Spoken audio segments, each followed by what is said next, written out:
confining a dog to a crate or putting them on a tether is an aversive punishment? Well, you're asking two questions. One is, I'll just use the crate. Is putting the dog in the crate aversive? Is putting the dog in the crate a punishment? So let's take the first one first. Whether or not it's aversive depends on whether the dog likes it or not. And that depends wildly on prior training. So if you followed the instructions in our before and after books and all the videos on Dunbar Academy, no, it's a great advantage to have a dog crate trained. If ever you want to go on holiday, if you ever want the dog to stay with someone else, if you're staying in hotels, it's wonderful to have a dog when you say in your crate, or eventually if you crate trained it, you just say on your bed. You no longer need the walls because the dog's happy to be there because that was Kong City. Yeah. That's where I ate every meal that wasn't hand-fed. And so if the dog has been trained to enjoy it, of course it's not aversive.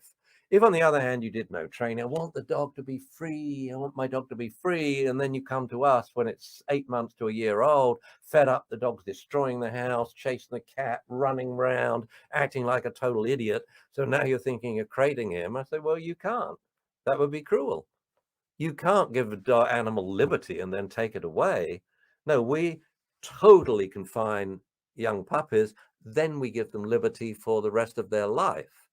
And so now to crate train a dog that doesn't like it, yeah, it's going to be a slow and progressive technique.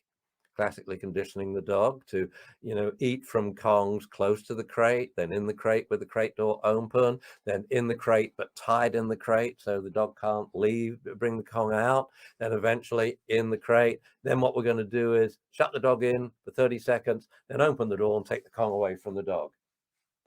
Then we're going to put the Kong in the crate and close the door with the dog on the outside, do all this stuff. So whether or not it's aversive depends on how the dog feels about it. Is it punishment? Well, I have to ask you a question. You were trying to inhibit the frequency of a particular behavior.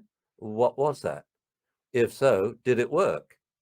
If it worked and solved your problem, then yeah, it was a punishment, but it needn't be aversive. You see, so many people say an aversive punishment. No, there are non-aversive punishments. We call them instructions. Woof, woof, woof, shush. Bounce around, jump in your lap, get your Kong, go to your bed, settle down. They're punishments, but I'm not even raising my voice. I'm giving instructions. And this is where the whole reward punishment binomial was just so wrong from the start. They are not in equal footing. They're in different leagues.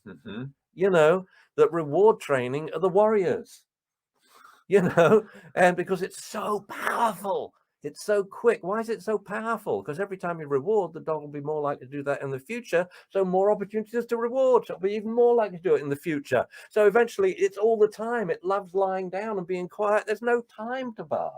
It just squeezes it out. So reward training is so powerful. Do you know what to do if your dog is in a fight with another dog? We suggest you watch this next video now so you are well equipped when it happens.